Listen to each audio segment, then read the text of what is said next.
Dima Hasao district का जो समस्या में जर्जरित है अभी, तो कुछ एक दो मुद्दा के बारे में आप लोगों से जरिए से मैं सरकार को मेरा जो मैसेज है उसको बताना चाहता हूँ।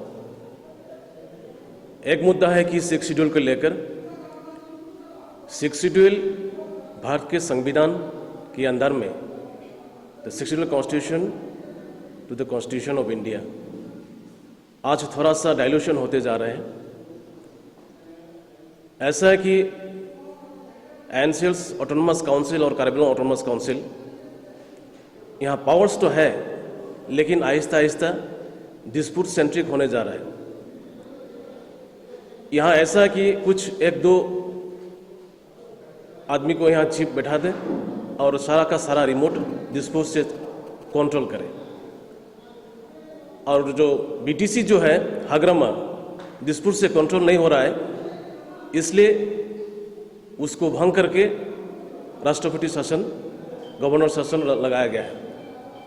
मेरा ख्याल से जो डॉक्टर अंबेडकर के द्वारा जो संविधान 6 शेड्यूल संविधान ट्राइबल एरियाज में दिया है, ये राज्यपाल शासित होना ये 6 शेड्यूल कॉन्सेप्ट का खिलाफ है, क्योंकि यहाँ प्रावधान है अगर चुनाव मुमकिन नहीं है तो इसको एक्सटेंशन करना जरूरी है।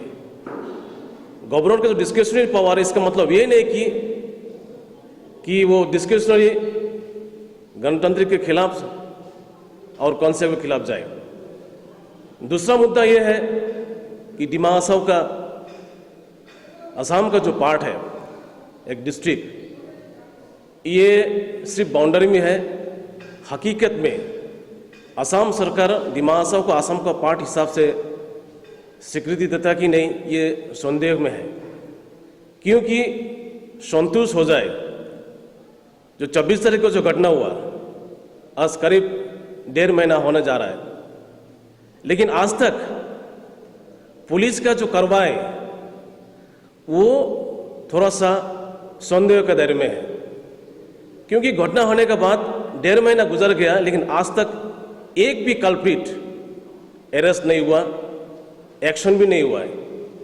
इससे थोड़ा डाउट लगता है। असम के दूसरे भाग में हमने देखा कि घटना का बाद में पुलिस का एक्शन भी हुआ, साथ साथ चीफ मिनिस्टर की तरफ से एक्स ग्रेशिया ग्रांट भी डिक्लेयर कर दिया, लेकिन यहाँ 1.5 महीना गुजर जाने के बाद ना एक भी अरेस्ट हुआ है, ना ये एक्स ग्रेशिया जो परिवार को मिलना चाहिए वो भी आज तक डिक्लेयर नहीं हुआ है। इसलिए हमें कभी कभी डाउट होता है कि डिमा हासाओ असम का पार्ट है कि नहीं। वो दुख की बात कहना पड़ता है कि आज सारा जनता परिवार दोषी व्यक्ति का नाम घोषित कर दिया, क्लू दे दिया, फिर भी आज तक पुलिस का कार्रवाई उनका खिलाफ आज तक नहीं हुआ है, संदेह है मुझे। इसलिए जो हरंगजाव का ओसी को सस्पेंशन किया, ये कार्रवाई हम वेलकम करते हैं। साथ साथ में उनको अरेस्ट करके उनको इन्वेस्टिगेशन करके सही जो दोषी व्यक्ति है उनको पहुंचना पुलिस का कर्तव्य भी बनता है। मैं पुलिस को अपील करता हूं कि तुरंत उनको अरेस्ट करे और इंट्रोगेशन करे, और साथ साथ में जो दोषी कार्रवाई को सूर्यकांत मोरांग को अरेस्ट करके परिवार को जस्टिस दिलवाए। और तीसरा मुद्दा यह है कि पीएचई का जो स्टाफ आज 12 महीना गुजर गया है, लेकिन उनका सैलरी अभी तक नहीं हुआ। मुझे सुनने मिला है कि कुछ टेक्निकल वजह से ये सैलरी, उनका तनख्वाह जो है ये बंद हुआ है, नहीं दे पाए। लेकिन इस महामारी कोरोना का समय में जो सारा भारत का मजदूर बेरोजगार हो गया, अनएम्प्लॉयमेंट प्रॉब्लम बढ़ रहा है, घर घर में खाना पीने का समस्या हो रहा है, उसी वक्त काउंसिल का एक डिस्ट्रिक्ट का एडमिनिस्ट्रेटर हिसाब से उनका दायित्व बनता है कि उनको कुछ घर में खाना पीना मिल रहा है कि नहीं, घर का परिवार को, उनके बच्चों को पढ़ाई होता कि नहीं, ये खबर लेना उनको दायित्व बनता है कि नहीं। इसलिए जो काउंसिल जो है, जो उनको ऊपर नेग्लिजेंस किया है, ये कॉन्डेमनेबल है और ऐसा होना नहीं चाहिए।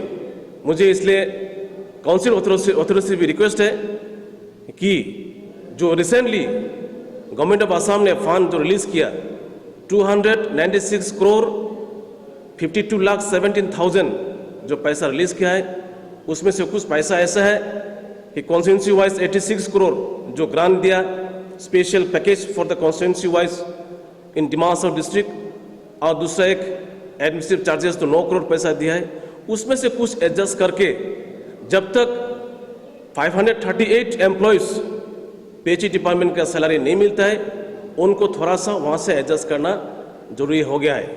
इसलिए इस महामारी के समय में दुख सुख में जैसे कुछ एनजीओस लोग, कुछ फिल्म स्टार लोग जिस तरह से पब्लिक को सहाय करता है, उसी तरह काउंसिल भी ये पीएचई को स्टाफ को कुछ दुख तकलीफ के समय में जो पैसा अभी जो फंड जो अभी काउंसिल में अवेलेबल है उसमें से थोड़ा एडजस्ट करके इनको दिलवाना अभी का समय में बहुत बड़ा उनका कर्तव्य बनता है।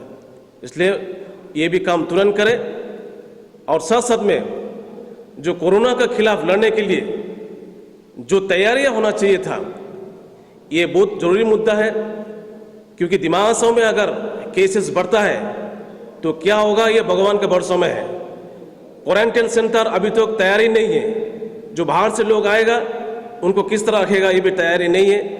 अगर पॉजिटिव केसेस मिलता है तो उस तरह कैसे मुकाबला करेगा ये भी तैयारी नहीं है। इसलिए टोटल काउंसिल और डिस्ट्रिक्ट एडमिनिस्ट्रेटिव का नाकामयाबियाँ अभी उजागर हो चुका है। इसलिए पब्लिक जागरूक होना है, अपने आप को किस तरह से इस कोरोना वायरस से कोविड-19 के खिलाफ लड़ने के लिए पब्लिक अभी अपने आप से जागरूक होकर निकलना जरूरी हो गया है। Inter state border of Nagaland Assam, वहाँ एक गुइदाप बोल के नदी है। पहला गुइदाप का एक विलेज था, वो गुइदाप विलेज अभी नहीं है डिमासा गाँव, वो सारा मोखाई में आ गया। लेकिन गुइदाप जो नदी है वहाँ का जो धनसिरी नदी है उससे थोड़ा अंदर में पड़ा, असम का बॉर्डर में पड़ता है, असम का अंदर में। तो उस गुइदाप नदी को नागालैंड वाले लोग सोचता है कि वो गुइदाप नदी को बॉर्डर समझता है, लेकिन ऐसा नहीं। हकीकत में जो नदी है वहाँ धनसिरी नदी वही बॉर्डर है। बीच में एक असम फॉरेस्ट का तरफ से प्लांटेशन किया था वहाँ उस एरिया में। लेकिन इस लॉकडाउन के समय में कोविड-19 के महामारी का जो लॉकडाउन हुआ उस समय पब्लिक का, असम का जो पब्लिक है वो बॉर्डर में अपना काम में जाना थोड़ा अभी रुका है। इसको एडवर्टाइज लेके कुछ एंटी सोशल्स नागालैंड का तरफ से असम का जमीन हड़पने के लिए कुछ टॉयलेट्स वगैरह बनाए हैं, लेकिन वहाँ विलेजर्स लोग उसको डिसमेंटलिंग कर दिया। मुझे डिस्ट्रिक्ट एडमिनिस्ट्रेशन को इसको सीरियसली लेना जरूरी है, उसके समझता हूँ।